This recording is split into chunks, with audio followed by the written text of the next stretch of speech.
Okay, so we are here today, and I'm with Kaz in the world. And we are going to talk about self acceptance. Hi, Brian.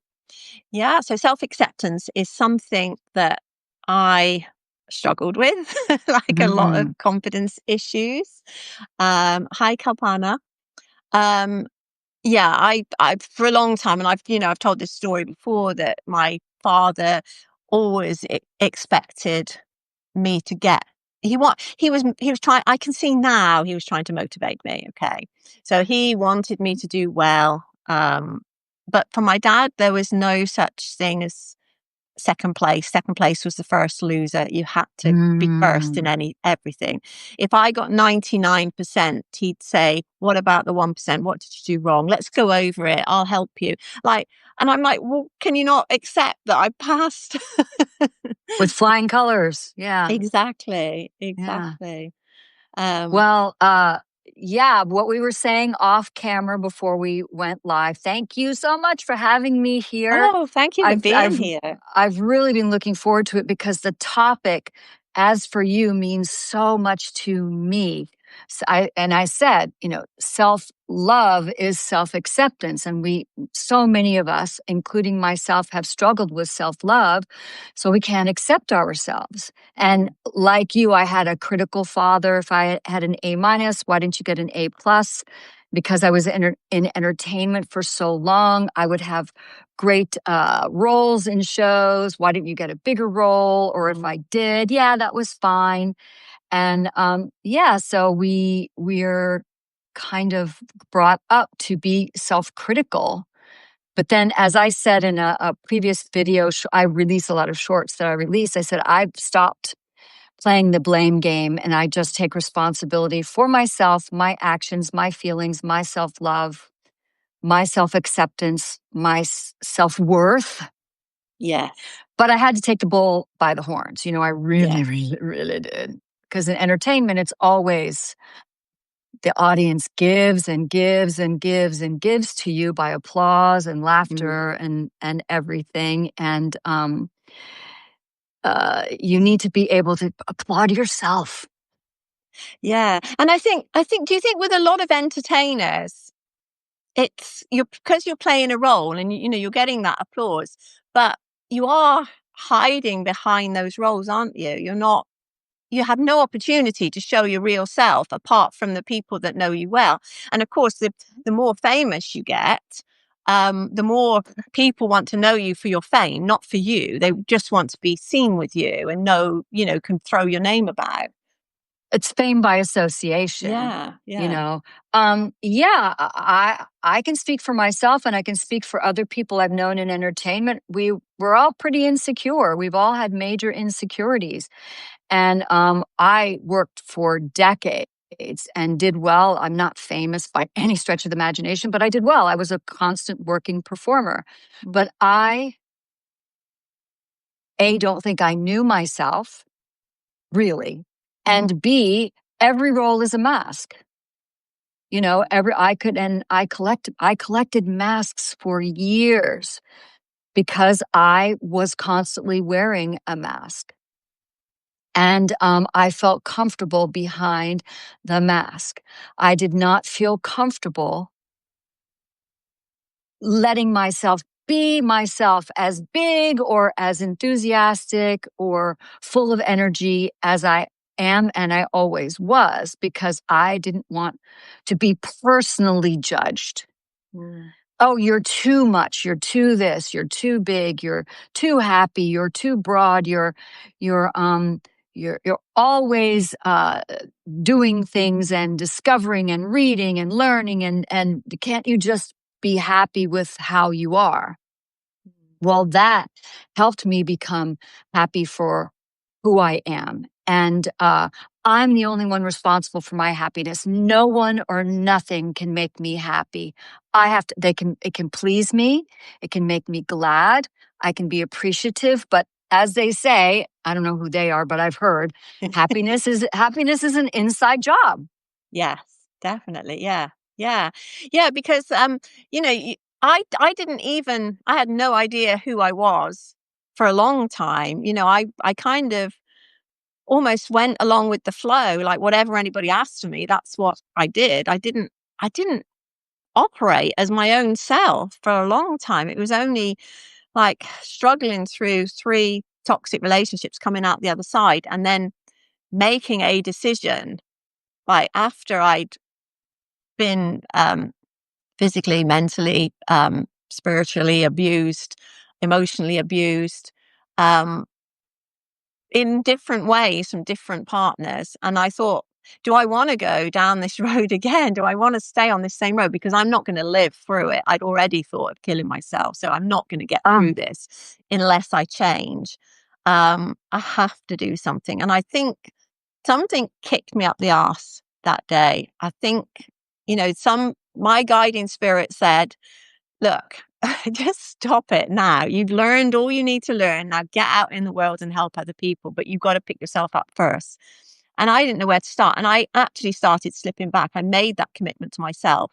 And then, like a little while later, I was seeing, I think, 3 different guys and thinking, mm, I'm good. I'm doing it again. What am I doing? So I just cut it all out and just stopped, and then met my now husband. But I kind of I picked him out. I just saw him. I already knew him, and I thought to myself, "Yeah, you're the one that I want." To quote Olivia Newton-John, "You're the one that I do, want. I'm going do. to come and get you." And I did. Oh, Poor yeah. guy didn't know what had hit him.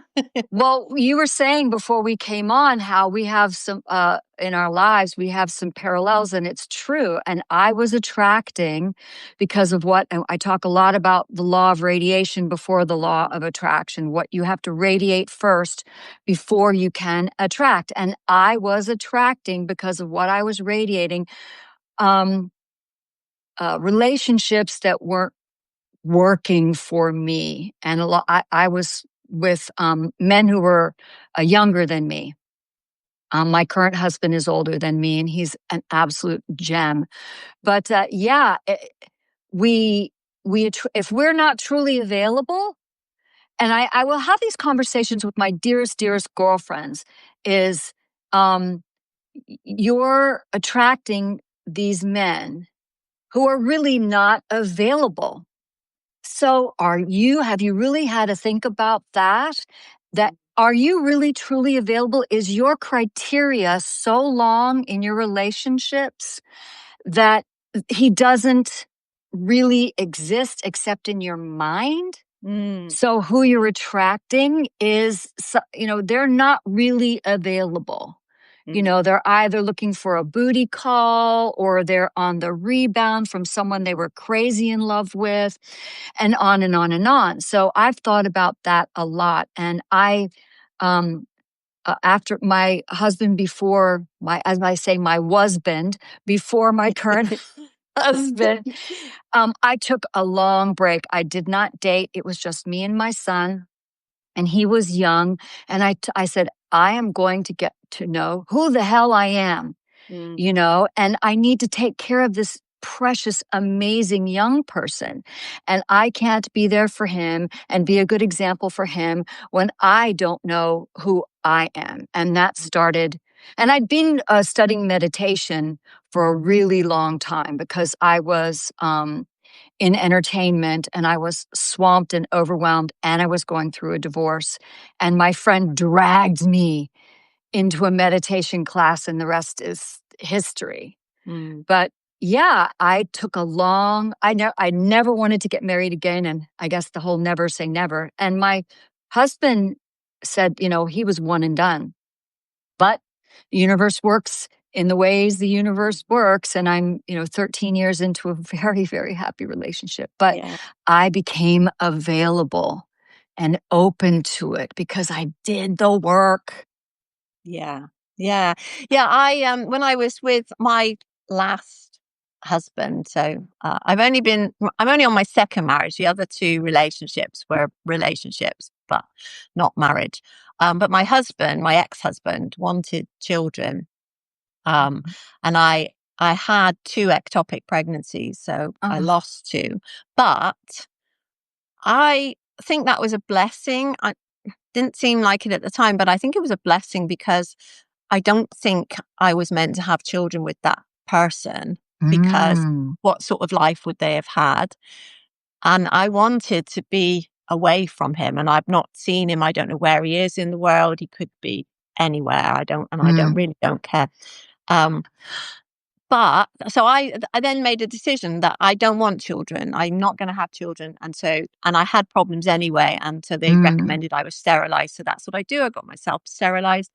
My now husband had got 3 children, 2 older daughters mm. and a son who was only 7 at the time we met.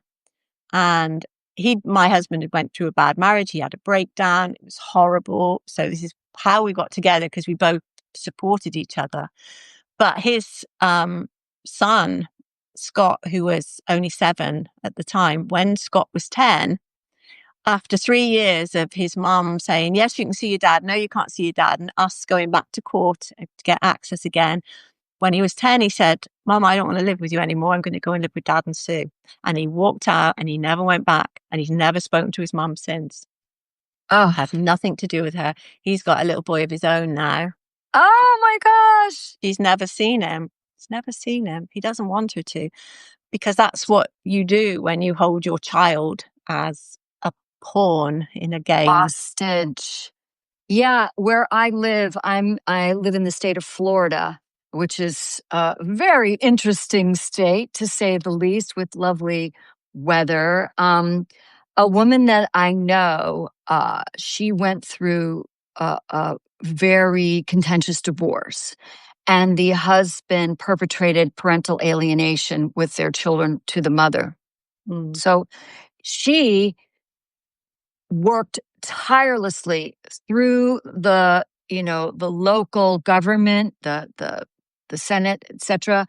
And she got on the books by rallying a parental alienation law, that it is wow. illegal, and if it is proven, there is uh, basically hell to pay. And I would love to see more, like you're talking about that, with Mm, parental alienation with your husband and his former, and the children. But I think that, again, we're getting back to, if someone needs to do that, or there is a self acceptance issue, there's a self love issue, there's a self actualization issue. If you feel that you have to play so dirty, and I think it's yeah. just, and the only ones who really, really, I mean, of course, we as adults suffer, but we have ways of handling it, understanding more, getting help. But the children become these Mm, pawns, mm, and they're torn in two. And definitely. that's that's It's heartbreaking. cruel. Yeah, it's cruel. It's Children should cruel, never be pawns. And children will always blame themselves as well. They will always think it's something they've done. Mum and right? dad have split up, or mum and mum, dad and dad, however it goes. I've split up because of something I did. And you hold that. My parents never split up, but they weren't, I can look back now and think they weren't that happy. They weren't happy. And my mum was suffering from postnatal depression, which I think is Mm, undiagnosed, after my youngest brother was born. So she struggled. And so she was forever telling me and my brother and my sister, well, everybody really, that she didn't want kids. I didn't really want you. It was your dad that wanted you. I don't want you. I wish you'd never been born. And to be told that nearly every day, it wears you down, especially when for the first 8 years of my life, before my younger brother was born, my mum was wonderful. My mum and my mm, grandmother were the closest people, and my older brother were the closest people to me. And then when my younger brother was born, my grandmother died while she was pregnant with my younger brother. So that started her illness. And then my younger brother was born, and he was born early. He wasn't expected to live, but he did. And she'd already lost one baby who died at 6 months old. Oh, no, he was about mm, 9 months old, I think. He was the one in between my older brother and me. He died mm, before I was born. And I think she was pregnant with me when he died. And then my younger brother they thought he would die. So she thought, this is all happening all over again. My mother's just died.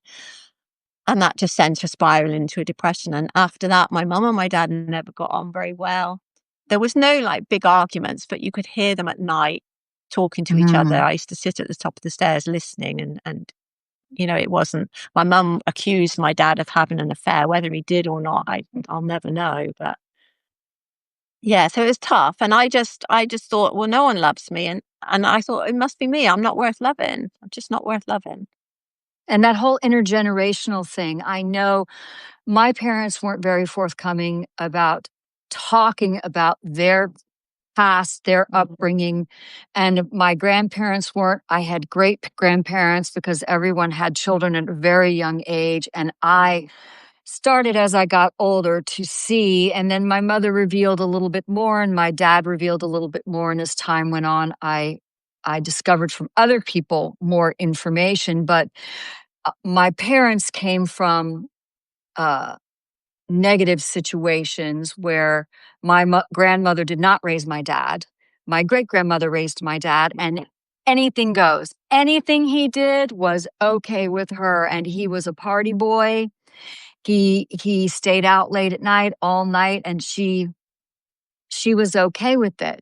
And then my grandmother, his mom, she remarried a man much younger than her, and my dad and he got on, but he had an affair because my grandmother was a choir director in their church, and my grandfather had an affair with someone in the choir. Ah, And I didn't know that. And I'm going through my grandmother passed away. My grandfather, oh, maybe it was both of them had passed. Anyway, I was going through their belongings and I found this picture. And it's my tall, skinny dad next to my tall, skinny granddad.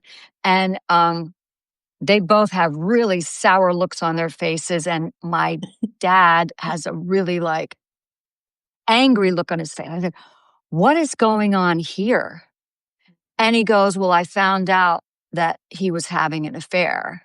And right before they snapped the picture, I said, if you ever do that again, I'll fucking kill you. I'm like, great oh picture. my gosh, Mm, wow. And mm, then, but the thing is, when you're raised by people who don't have self acceptance, self awareness, mm. self love, they've been damaged, and you've got Yeah, this generational damage. yeah, And I said with yeah. my son, the buck stops here with me. Mm, The other side of the family, his father's side of the family, has their own story. But in terms of this side of the family, um, I I hope I am setting a good enough example by working hard on myself and being aware of myself, my foibles, my idiosyncrasies, my the things I do that are mm, positive, how I present not just present myself, but live in the world, how I'm being in the world, how I work with others in meditation and hypno meditation. I'm hoping I'm setting a good example for him, and that anything that might have happened to him with his my divorce from his father won't have a gigantic mm. impact on him. And Yeah. my mother admitted after my dad had passed, before she passed, I had this inkling about their relationship. And I said, did you really love my dad? And she said, well, I liked him, but it's what I was supposed to do. Yeah, yeah. After high school and college, you get married, you You get immediately start married and having have a family. children. Yeah, yeah. I met this handsome guy and he was lots of fun. And, Mm, I think I loved him in the first little while, but maybe they were two people that I think maybe needed not to stay married, but they mm. did. And I like you think said in with your those days it was parents, expected, though, wasn't it? And also in those days, because women didn't tend to work, not full time, they wouldn't have managed on their own anyway. no, and my mom didn't drive. Mm, So there's the other issue is that, was she depended on my father. So there was an yeah, incredible codependency, and yeah. he drank quite a bit and showed as my mother would say, showed his ass at several conventions for his business. So that was an interesting dynamic. But yeah, they have been, they've been my best teachers because I see how I was raised. I see how they were raised. I see their emotional baggage. And I say, that's not what I want for myself. But I could see I've got their DNA. It seeping into me certain behaviors and certain reactions and just different little things. I said, this doesn't feel good. This doesn't feel nurturing for me and my being. So, Kaz, what are you going to do about it? Yeah. Yeah. Yeah, you can't it's very difficult to let go of everything. I mean, I still find myself now thinking I've got to succeed. Why aren't I at this level? Why? And I think, look, you've had your career, you're supposed to be retired now. It doesn't Oh, matter what happens next. It really doesn't matter. But I've still got my dad in my head saying, no, why, you've got to 1,000 subscribers. Why haven't you got to 2,000? Like, what's wrong with you? You've been doing this a year. Um, oh um, yeah. and, but I think it's hard work to bring yourself first to love yourself when you don't love yourself, to understand who you are, um, to be aware of your flaws and And admit your them. yeah, and admit that you're not perfect. And this is the thing I look at when I go to pick my grandson up from school. I look at the other young mothers there and I think they are trying so hard, bless them, to be perfect because of what they see on pictures on social media. And I think maybe I was like that too when I was young, but I think, oh, you don't have to be perfect. And I think this is one of the things, to accept yourself as you are and accept that you're not perfect.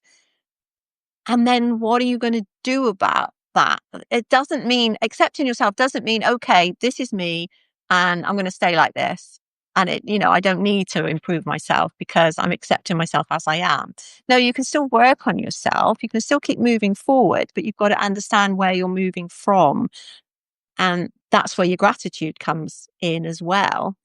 So not looking back at what you did wrong, what you haven't got yet, or how you haven't got to where you needed to be, but being grateful for where you are, wherever that is, even if it's not where you want to be grateful because it's always going to be better than somebody else. And then move on from there. That's the way I think. That's what I've always tried to do anyway. Just keep improving. And that's brilliant because it's not about what you did living in the past and going over in your mind constantly. I did this, I said that, I didn't do this, I didn't do that. It's about what you're radiating, what you're doing, how you're moving forward, how you're self-actualizing right now. And that will, or projecting ourselves into the future well, I'm not, because of this, I'm not going to be able to do that. And I mean, who knows? We have all seen the most amazing stories about people not just rising from the ashes, but walking through the ashes Yeah. and raising themselves up from poverty, from disability, from horrible life experiences, and just making a go of it and being determined and motivated. It's not, and motivation and determination aren't just poof, you've got it. Yeah. Hey, I'm so self-confident. I've got all no, it's something that it's one step at a time. Every day you do a little more. I never stop learning. I am an absolute fanatic about learning about my own behavior and improving myself as a teacher and a mentor and learning more and staying on top of things that are happening in terms of the healing arts And you're right. Your profile, Confidence Matters, is one of the most crucial things we can do as human beings, and it does. And people every day will come to me, whether it's friends or family or colleagues or even strangers. I'm a sucker for talking to people, and not just small talk. Hi, how are you? Thanks very much. Have a good day. Bye bye. Because I'm incredibly intuitive and an empath, because I was taught to be a people pleaser, and that's a whole other podcast for us, right? Is I really care. I care that this person in the line, at a cashier or whatever, I can feel that something is wrong. Mhm. How are you doing today? Is your day going all right? Oh, blah, blah, blah. I said, well, I won't be a grumpy customer. I promise you. And I go to theme parks a lot. I keep the childlike self as much as I can, and I live near theme parks. I've performed in many of them. My son and I do that. And they're really abused, the people who work at these theme Right? parks. Yeah. And some of them are shocked when I see where they're from and I strike up a conversation with them, because I have a touchstone with where they're from. And it starts out with, it feels like, why is she talking to me? But Yeah. it's not, why is she talking to me? It's, I'm shocked you're taking an interest, because I Mm, feel like I'm just a painting on a wall. mm, I feel like I'm just an arm directing you next, next, next, or can I take your order? And it's a lot of young people too. And yeah. we've got to start with helping our young people understand their self-worth. And they're struggling right now with jobs, Yeah. finances, jobs, just what they want to be or do, and feeling the pressure to be successful. I'm 19, so I should be a successful whatever right now. Yeah. Well, first, I always say this, don't should all over yourself. That's number one. But yeah, I find a lot of young people that actually are kind of surprised that I care. Yeah. Yeah. And that, but I mean, why would that be a surprise? Honestly, why would it be a surprise that somebody cares about you? That's a But surprise to me that they're surprised. yeah, yeah, yeah. But I think we all live in our little bubble now. This like community is breaking down. We don't. A lot of people don't know. When I was working full time, I didn't know my neighbours. I only really, having lived in the same house for 26 years. Um, it'll be 26 years next March. I retired in 2019. Before that, I didn't really know who the neighbors were. I Mm, knew the couple next door, but I knew people. When I had a dog, I knew the dog's names usually, but I knew to say hello to people, but I never right. knew where where, where people live. And it's funny because about when we came up, because after I retired, we went straight into lockdown just a year after. But after we came out and we were all moving around again, I said to my husband, because we live in a cul-de-sac and you go down to the bottom of our road and it forks two ways and both are dead ends. But I said to my husband, I know the people on the left, but I've never even gone down the road on the right, never been down there. And yet we'd lived there for Wow. about 20 years by then. I don't know what's down that end. So we took a walk down there and we just stopped and like spoke to people outside their houses. Because I used to go to work. I used to leave about 7 o'clock in the morning, and then I used to come home about 6 o'clock at night, and then I used to cook the tea, and then I used to normally, because I was crazy then, I used to go back to work and then go to bed and then get up and go to work, and it was just this circle. I never had time to talk to anybody. When I had a dog, that was great because it actually got me out the house, but otherwise it was work, work, work. Well, connection is so huge. And I believe for me, over the years, when I've really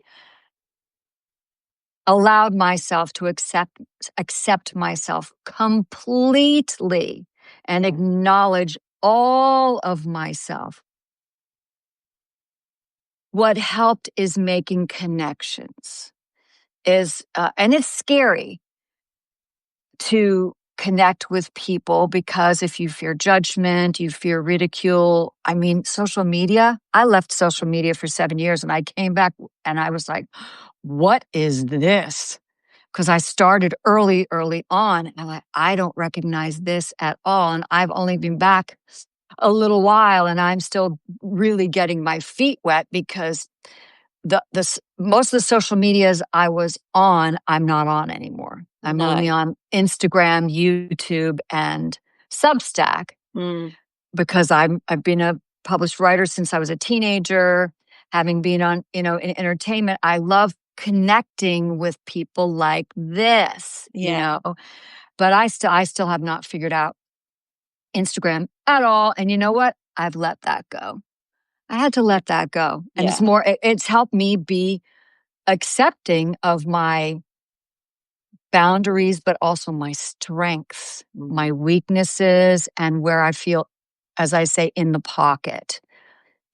I think if incrementally a person is really struggling with their self acceptance, just step a little bit out of your comfort zone, get a Yeah. little uncomfortable Yeah.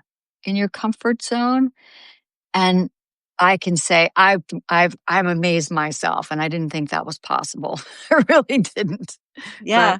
When I look back now, I think I walk up the road, and if I hear somebody talking behind me and they're talking about something interesting, I turn around and start talking, join in the conversation, start talking. And I just do it so naturally. And people never say to me, well, mind your own business. People just, they talk to me as well. And I love doing that. But years ago, I would never have dreamt of doing that. And I don't know where that's come from, but that's come from me opening up my heart. That's basically what I've done. And I think that is the secret to everything, to open your yes, heart. Because I think when we don't love ourselves, when we don't accept ourselves, et cetera, when we don't think we're worth anything, we just put this barrier up. And I say to my clients, you put bars on your heart so that nobody can get in to hurt you, because you're protecting your heart. But what you're doing is you're stopping love from coming in, and you're stopping love from going out. That love can't flow, because love is an energy that wants to flow, wants to come in and go out again, and move around so that everybody can feel it. That's how we were supposed to live. We're supposed to feel this love. Um, but we don't, we block it. And it's only when you start to open up those bars, open up the shutters and let the light in, that you start to feel differently. It's amazing. absolutely, absolutely. For me, because I am a sensitive person, and I'm more than willing to admit that, um, I have a good cry sometimes. A good cry. Mm, Not and what I say is, it melts the ice from around my heart, mm, because I sometimes go through this self-protection, closing in, closing in, closing in. Before I moved about 4 months ago, into a new area, and it's really light and bright, and the community is really kind, and mm, it's close to all the things I love. And where I was living, the vibration was very insular. It could be very, very negative. So I found myself being very insular. I would get in my car and leave my neighborhood. I wouldn't walk around the neighborhood. I didn't feel safe with mm, people. But changing my environment, not everybody has that opportunity. But I lived there for 6 years and really hung in there. And I said, this is really not working for me. Is there a way we can change this and mm, stay here? Because the weather here, my husband has certain disabilities from military service, and the weather here and the air is really good for his right. lungs. Yeah. We're going to stay in the state, but is there an area we can look at that has higher vibration? It has more, just more of an energy of acceptance and community. And we found it, and it was crazy how immediately when we moved in, this cloud seemed to Yeah. lift. And I started to feel more like getting out there. Now I'm talking to neighbors and friendly with neighbors and finding some common thread. Dogs are great. People walking their dogs. Yeah. is a great thread to, "Oh, I love your dog. What kind of dog is that? It's so cute," blah, blah. And then I'll comment about, "Oh, I love your sunglasses. I love your Yeah. eyeglasses. That color on you is gorgeous." You know, I even one time I think I was in near Washington D.C. and I have there's this amazing um it's all Asian food, mostly Vietnamese. It's called Eden Center. Okay. And there was a young woman walking ahead of me, and I noticed she had something stuck to her butt. And, mostly, I mean, it was really obvious, and she had no idea whatsoever. So I'm like, do I say something? Do I just pretend that that is not there? And I said, no, the heck with it. So I walked up to her and I stood next to her, walked slowly, quietly, said, "Hi, how are you?" She said, "Good." She goes, um, "Yeah, good. I'm good." I said, "I just want to let you know you have something stuck on the butt of your, there were leggings, and leggings will, Yeah. Yeah. "No, on your butt, on your leggings." Oh, I said, "I don't know what it is," because I really didn't take that close of a look because it was about that big. I wasn't Wow. about to examine it. "Hey, what's on your butt?"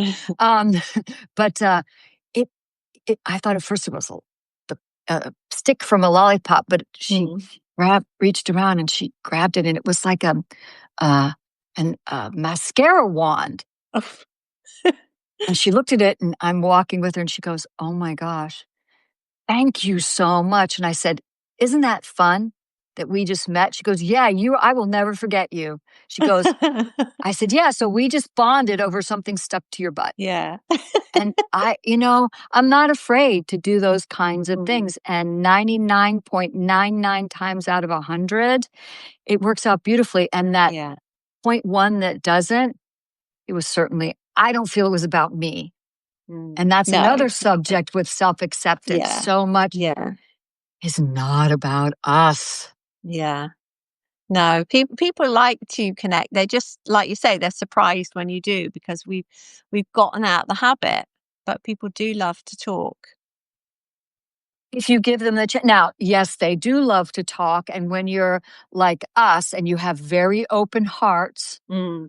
you're intuitive, you're empathetic, you're sympathetic, we are a magnet for that. And there's definitive boundaries that we have to Yes. put up to not absorb other people's energy. And um, people will talk our ear off and tell Yeah. us everything about their life and what is going on. And I'm learning the subtle art of, thank you for sharing that with me and cutting off the Yeah. 30-minute conversation with a Yeah. stranger.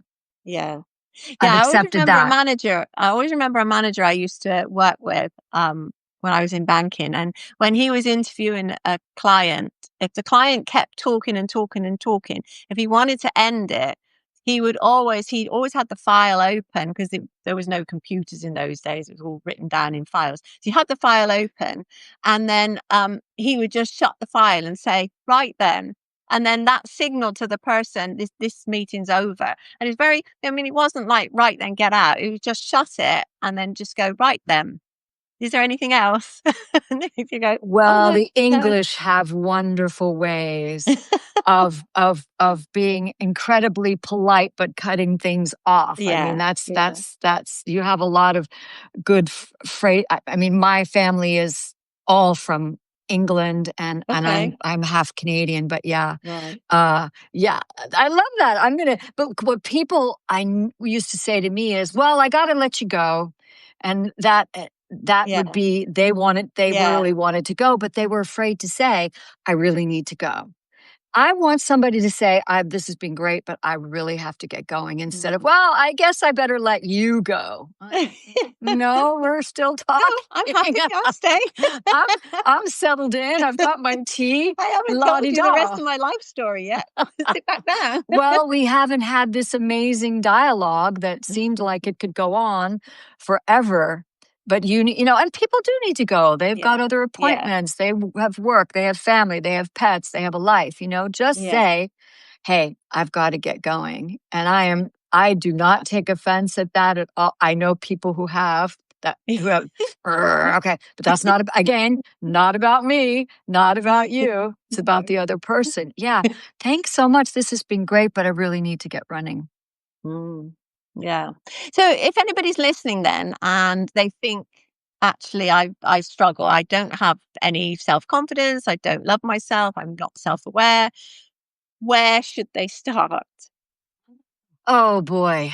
That's the start.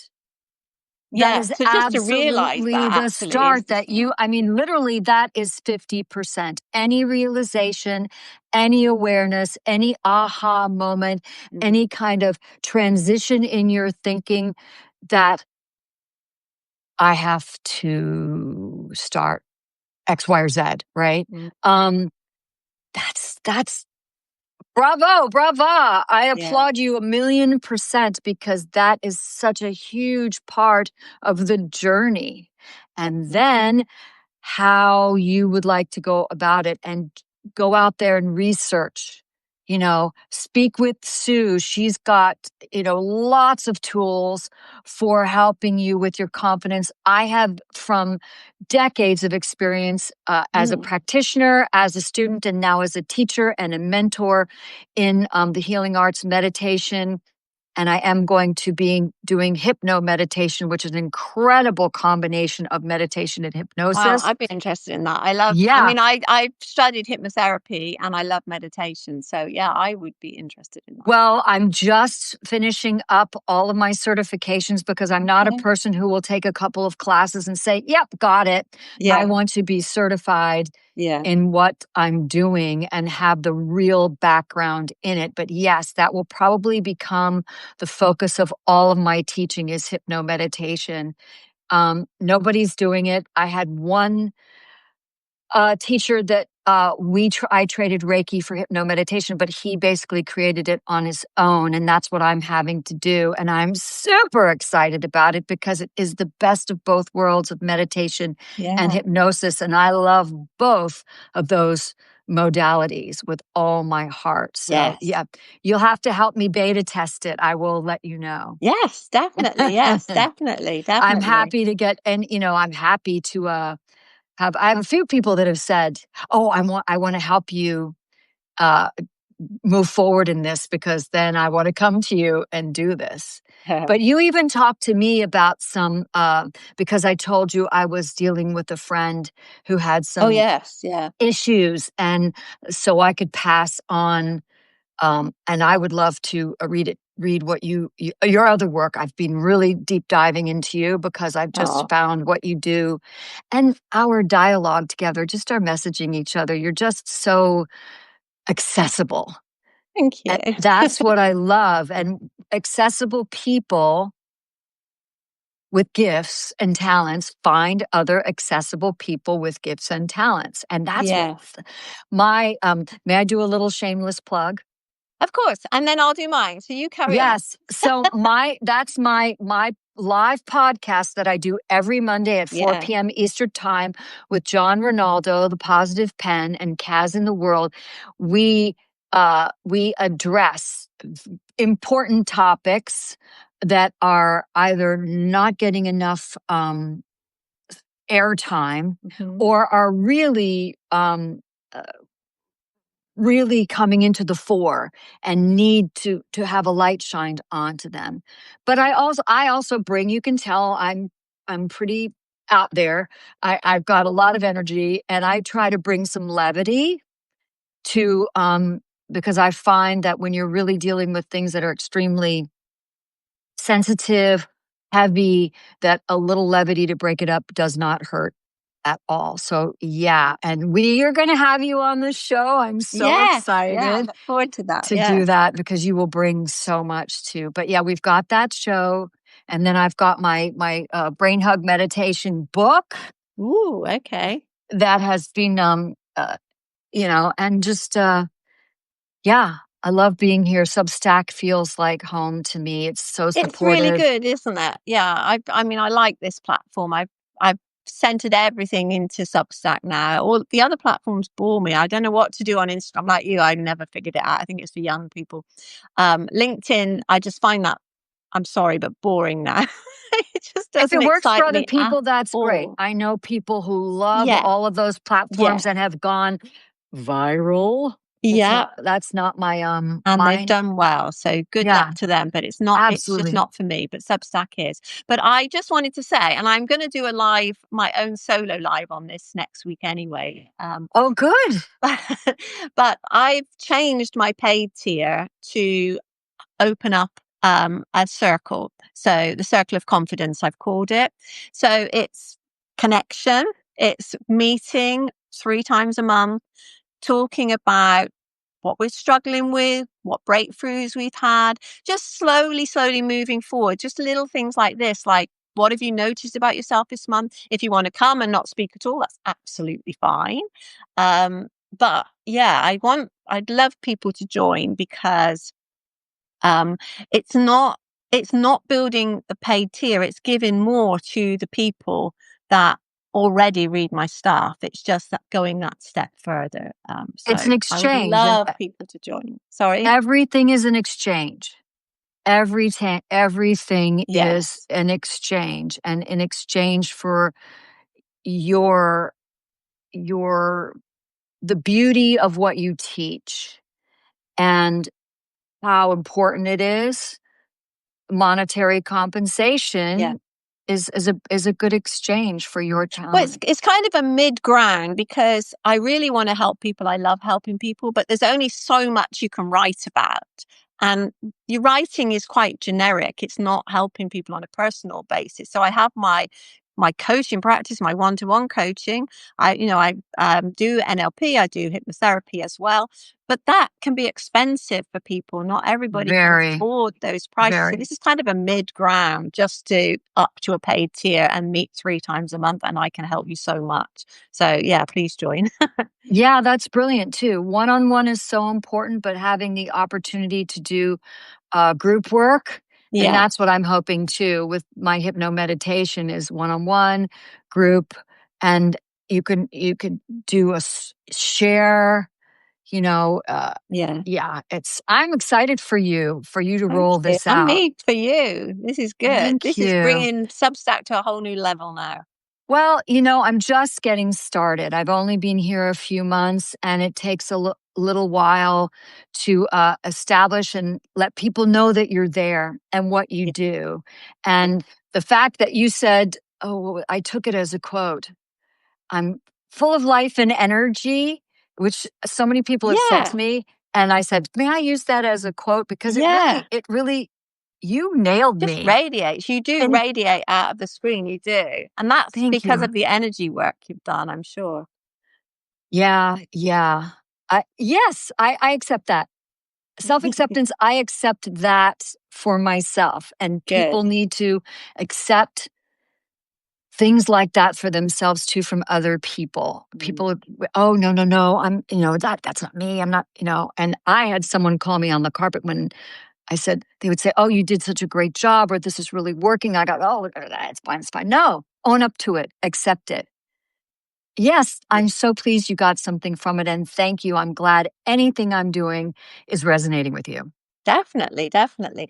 So my phone is telling me it's getting tired. It's running out of battery.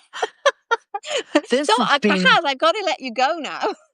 yes, and yes, we must let each other go. This has been marvelous. Thank you. We'll Thank you do it too. And again thank you to everybody sometime. that's here. If you are all still here, thank you so much for being They here. are. They're all here. Karen and Aurora and Sarah and Brian, Kalpana, and oh my God, hi Kalpana. Just Thank Jan. you, Kapana. Wow, sea urchins. I love calling people out. Seth, uh, Suleiman. I hope I got that right.